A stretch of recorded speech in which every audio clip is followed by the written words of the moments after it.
한때 소중했던 사람. 나는 알고 있다. 이 소제목을 듣자마자 당신의 머릿속에는 누군가의 얼굴이 떠올랐을 것이다. 한때 소중했지만 지금은 연락이 닿지 않는 사람. 한때는 어제 저녁 식사로 무엇을 먹었는지까지 궁금해했지만 지금은 어디에서 어떤 일을 하며 사는지조차 잘 모르는 사람. 괜한 추억 여행이나 하자고 옛 연인에 대한 기억을 억지로 상기시키는 게 아니다. 그보다는 아직 당신이 행여 마음으로 떠나보내지 못한 사람이 있다면 지금이라도 완전히 떠나보내야 한다고 주의를 환기하는 것이다. 끝난 사랑에서 달아나는 것보다 시급한 일은 없다. 하지만 생각보다 많은 사람이 사랑이 끝난 줄도 모른 채 계속 그 자리에 머물러 있거나 사랑이 끝난 줄 알면서도 발걸음을 옮기지 못한다. 누군가 훈수를 들거나 자기 스스로가 눈앞에 펼쳐진 상황을 받아들이지 못할 때도 시간 핑계만 대면 간단히 넘어갈 수 있다. 마음을 추스르는데 시간이 필요하다는 걸 모르는 사람은 없으니까. 하지만 끝난 사랑의 망령으로부터 도망치는 건 말처럼 쉬운 일이 아니다. 내 인생을 가장 빛나게 했던 사람을 어찌 하루아침에 깨끗이 잊겠는가. 시각과 청각, 후각과 촉각, 그리고 미각을 통째로 사용하여 경험한 것들은 아주 끈질기고 힘이 센 기억으로 남는다. 아주 사소한 시그널만으로 잊은 줄 알았던 감각이 생생하게 되살아난다. 끝난 사랑으로부터 도망친다는 건 연인을 기억에서 지워버리는 것과는 개념이 다르다. 미셸 공드리 감독의 영화 이터널 선샤인에서처럼 뇌 속에 자리를 잡은 연인의 기억을 완전히 지워버리더라도 인간의 몸은 그때의 감각을 기억고 기억해낸다. 누군가를 완전히 잊는 것은 어차피 불가능하다. 그러니 우리가 해야 할 일은 한때 소중했던 사람을 기억에서 지우는 게 아니라 끝난 사랑이 우리의 심리 상태에 미치는 영향을 최소화하는 것이어야 한다. 그렇다면 한때 소중했던 사람을 어떻게 떠나보낼 것인가? 의지력과 상상력은 사랑에 관한 한 별 효력이 없다. 의지력과 상상력은 도망칠 생각을 하지 못하거나 도망칠 용기가 없는 상황에서 큰 효과를 발휘하는 것이지.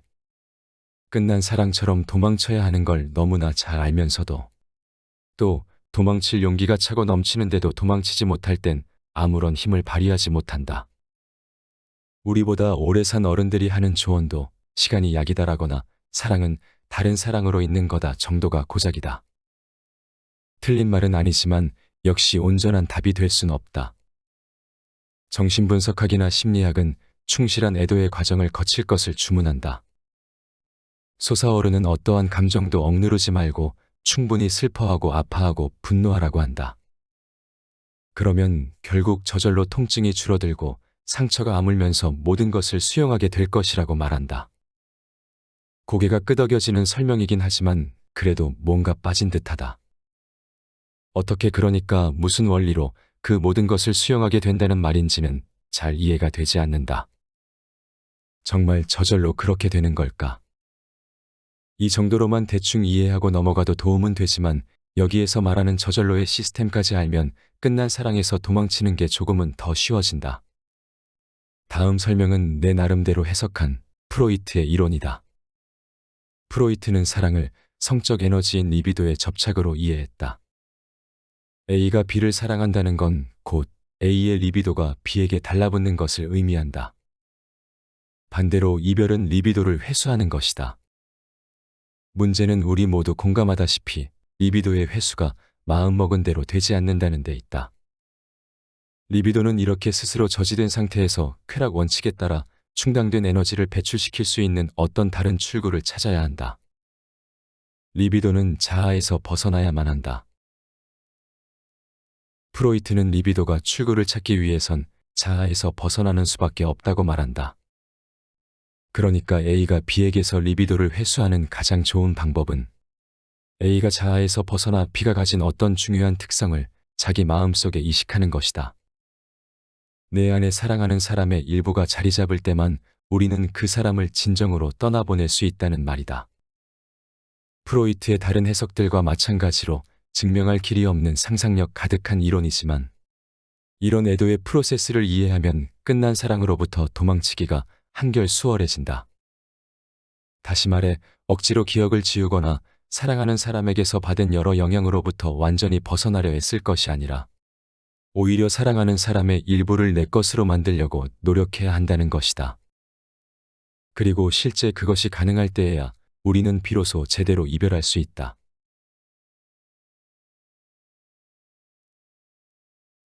당신에겐 누군가를 통과한 흔적이 있는가? 마음이 단단하고 건강한 사람일수록 흔적이 많다. 그런 사람은 끊임없이 누군가를 만나고 헤어지며 다른 사람으로 성장한다. 상처에 대한 치유력도 빠르고 나라는 고정된 세계에 갇혀 있기를 거부한다. 나의 에고로부터 빠져나와 무한히 다른 세계로 확장하는 것이다. 하진의 단편소설 작곡가와 앵무새는 리비도의 회수 과정을 상징적으로 표현한 작품이다. 적어도 내가 이해한 이 작품의 핵심은 그렇다. 이 작품 또한 하진의 다른 소설과 마찬가지로 줄거리는 굉장히 단순하다. 아름다운 배우인 수프리아는 촬영차 태국으로 떠나기 전 누군가에게 선물 받은 앵무새를 자신의 남자친구 팔린에게 맡긴다. 팔린은 수프리아가 단순히 지리적으로만 멀리 떠나고 있는 게 아니라 마음도 자신에게서 점점 멀어지고 있음을 눈치채고 있었다. 게다가 작곡가인 팔린에게 앵무새는 창작을 방해하는 거추장스러운 존재일 뿐이다. 하지만 이런저런 일을 함께 겪으면서 팔린은 앵무새에게 애착을 느낀다. 수프리아의 것이었던 앵무새가 자신의 것이 되면서 조금씩 그는 수프리아와의 이별을 받아들이게 되고 이전에 창작한 것과는 완전히 다른 최고의 오페라 곡을 쓰게 된다. 앵무새가 누군가를 통과한 흔적이 됨으로써 팔린은 다른 사람으로 성장한 것이다. 앵무새는 리비도를 회수하는 데 필요한 무언가의 상징이다. 모두 저마다의 앵무새를 가질 때 비로소 끝난 사랑으로부터 도망칠 수 있다. 사실 무엇이든 앵무새가 될 수 있다. 중소기업에 다니던 한 친구는 그토록 바라던 교원 임용 시험을 패스하고 수학교사가 됨으로써 앵무새를 가졌다. 수학교사였던 전 여자친구와 같은 직업을 가짐으로써 헤어지고도 오랫동안 놓지 못했던 그녀를 완전히 떠나보냈다. 이처럼 어떤 한 사람을 완전히 통과하면 그 사람의 영향력이 내 삶에 선명한 자국을 남긴다. 반대 경우도 마찬가지여서 나를 통과한 사람에겐 나의 향기가 묻어 있다. 물론 이 게임은 언제나 불공평하다. 내 안에 남은 상대방의 흔적은 발견하기 쉽지만 그 사람에게 남은 나의 흔적은 알 길이 아득하다. 헤어진 후에도 하물며 끝난 사랑으로부터 완전히 도망쳐 나왔다고 확신할 때조차도 가끔 그 사람의 삶이 궁금한 까닭이다. 내 안에 그의 흔적이 선명하듯이 과연 그에게도 나를 통과한 흔적이 제법 크게 남았는지 아니면 보잘것없는지 확인하고 싶어 조바심이 날 때도 있다. 나를 통과한 모든 사람이 나를 대형 태풍으로 기억하고 나를 통과한 커다란 흔적을 갖고 있길 바라는 건 지나친 욕심일까? 상상계로부터의 유배.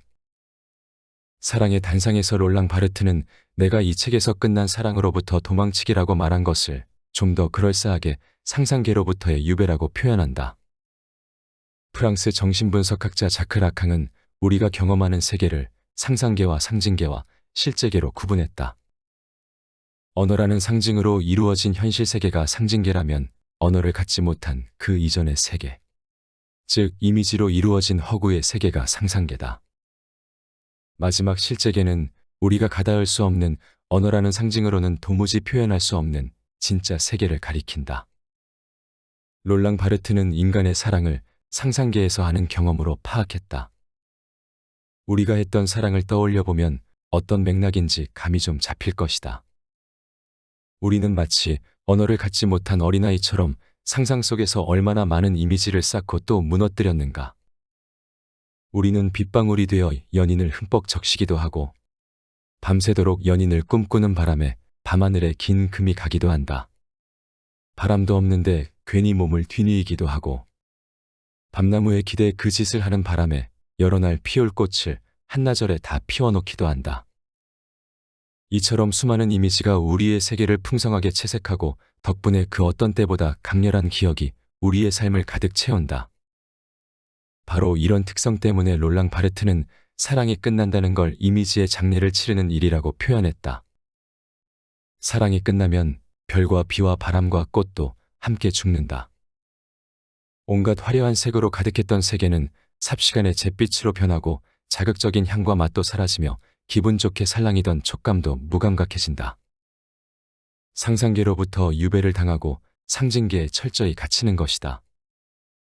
쉽게 말해 이곳은 법을 지키고 돈을 벌고 중력의 법칙이 정확하게 작동하는 현실 세계다. 내가 맡은 역할에 책임을 지고 정념이 아닌 시스템에 따라 굴러가는 재미없는 세계다. 이처럼 우리는 본능적으로 또 경험적으로 상상계에서 벗어나 상징계에 갇히는 게 얼마나 답답하고 불행한 일인지 잘 안다. 그렇기 때문에 사랑이 끝나버려도 다시 말해 상상계로부터 떠나야 한다는 유배형에 처해도 이를 받아들이지 않고 그 자리에서 꼼짝하지 않는다. 여전히 사랑으로부터 도망치는 게 어렵고 비겁하게 느껴진다면 다른 모든 것과는 달리 사랑만큼은 끝까지 지켜야 하고 도망쳐서는 안 되는 거라고 생각한다면 위대한 개츠비의 사랑 이야기를 떠올려 보는 게 좋겠다. 개츠비는 데이지와의 사랑이 끝났다는 사실을 받아들이지 못하고 그녀와 함께 도주할 수 있으리라 믿는다. 그래서 운전을 하다 사람을 치어 죽인 데이지 대신 자신이 운전한 것처럼 꾸며 죄를 뒤집어쓰고 결국 교통사고 피해자 남편에게 죽임을 당한다. 데이지를 차지하기 위해 물불 안 가리고 돈을 벌어 부자가 되어 돌아온 그였다. 데이지에게 남편이 있어도 아랑곳하지 않고 그녀에게 다가간 그였다. 기나긴 시간 동안 얼마나 많은 이미지를 쌓고 또 무너뜨렸을까. 심지어 개츠비는 자신의 모든 것을 건 데이지조차 돈만 아는 여자로 규정하고 데이지가 진짜 원하는 삶에 대해서는 별 관심을 기울이지 않았다. 혼자만의 세계에서 자신의 상상으로 빚은 데이지를 열렬히 사랑한 것이다. 소설을 읽는 독자들 역시 데이지의 마음은 제대로 파악하기 어렵다. 주인공인 개츠비 그리고 이야기를 전달하는 화자인 닉을 이중으로 통과한 데이지만 볼 수 있기 때문이다. 그래도 추측해보자면 어쨌건 데이지도 폭력적이고 바람이나 피우는 남편보다 자기만을 바라보는 개츠비가 나을 거라고 판단한 순간이 분명 조금은 있었을 것이다. 그래서 개츠비에게 마음을 열고 희망마저 주었을 것이다. 그러다 개츠비의 사랑이 병적인 집착에 불과하다는 사실을 알았을 때 그녀는 개츠비와 함께 도망치는 대신 개츠비에게서 도망치기를 택한다. 도망친 데이지와 도망치지 못한 개츠비, 그 차이가 둘의 운명을 갈랐다.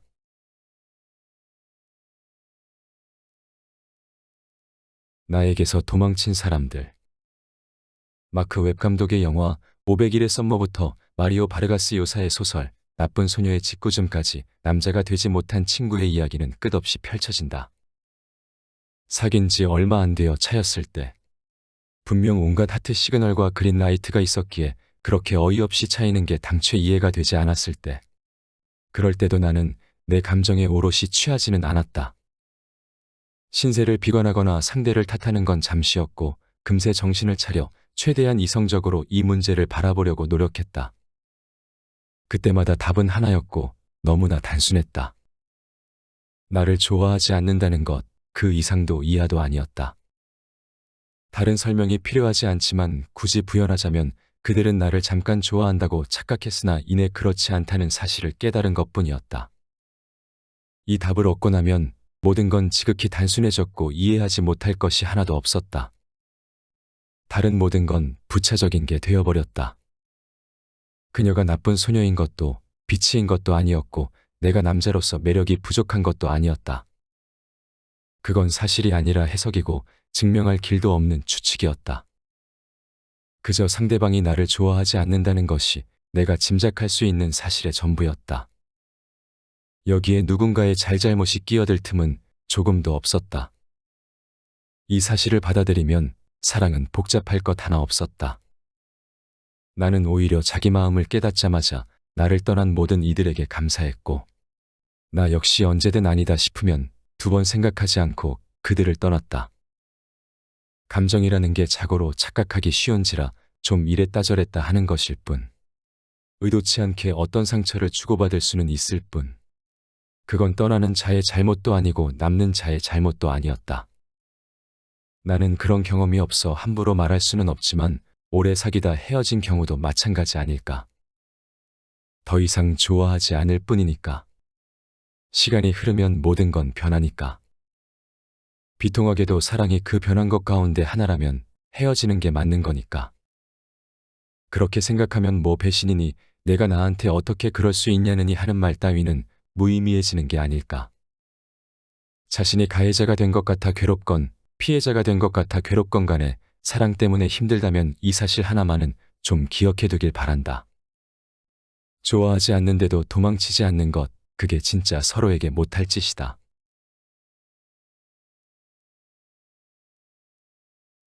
제대로 이별해야 진짜 사랑이 나타난다. 우리는 이별을 반복할수록 사랑에 실패하면 할수록 꼭 누군가를 탓하게 된다. 상대를 탓하면 분노라는 감정이 커지고 나를 탓하면 우울이라는 감정이 몸집을 불린다. 그게 더 심해지면 이성을 혐오하게 되거나 거꾸로 자기를 혐오하게 된다. 자신이 굉장한 비극의 주인공이 된 것처럼 느껴지기도 하고 지칠 대로 지쳐서 감정의 문을 닫아버리기도 한다. 도망을 치는 게 아니라 포기해버리는 순간이 오는 것이다. 포기하는 데는 근육이 필요하지 않으니까. 물론 삶에 꼭 사랑이 있어야 한다는 말은 아니다. 삶에는 어떤 정답도 존재하지 않으며 각자의 경험과 판단에 따라 자신이 원하는 방식대로 살아가면 그만이다. 다만 어떤 삶을 선택하건 자신의 주체적 판단에서 비롯한 것이어야 한다. 상황에 떠밀려 어쩌다 보니 그렇게 흘러가는 삶을 살진 말자. 사랑이 힘들고 고통스러울 땐 포기하지 말고 도망치자. 나에게서 도망치는 사람이 있다면 순순히 받아들이고 잘 보내주자. 좋아하는 이유를 200개씩 말할 수 있듯이 떠나는 이유도 200가지를 말할 수 있겠지만 또 실제 감정은 헤아릴 도리 없이 복잡하겠지만 헤어질 땐 안간힘을 써서라도 그냥 단순해지자. 누가 누구를 좋아하지 않는 건 어느 누구도 탓할 수 없는 문제다. 차라리 고대 그리스인들처럼 큐피드의 화살이 빗나갔다고 단순하게 생각하자. 상처받지 않고 이별하는 법을 되풀이하며 배우다 보면 어느 지점에서 진짜 사랑을 만나게 될지도 모른다. 내가 그렇게 아내를 만났으니 나에겐 내 경험이 전부이니 나는 그렇게 믿을 수밖에 없다.